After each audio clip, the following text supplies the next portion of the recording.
Hello అందరికీ welcome to our channel. నేను చూపించబోయే రెసిపీ ఏంటంటే చిక్కుడుకాయ ఆలుగడ్డ కర్రీ.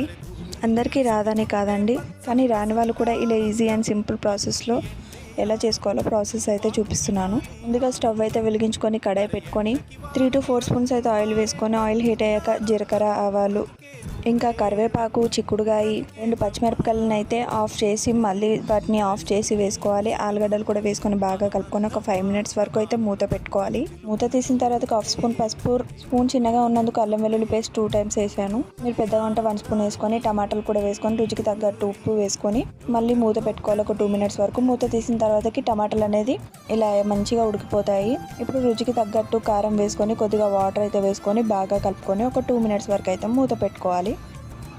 అంతే అండి, మూత తీసి మళ్ళీ ఒకసారి బాగా కలుపుకొని కర్రీ అనేది దింపేసుకోవాలి. అంతే అండి, సింపుల్ అండ్ ఈజీ ప్రాసెస్లో చిక్కుడుకాయ ఆలుగడ్డ కర్రీ రెడీ.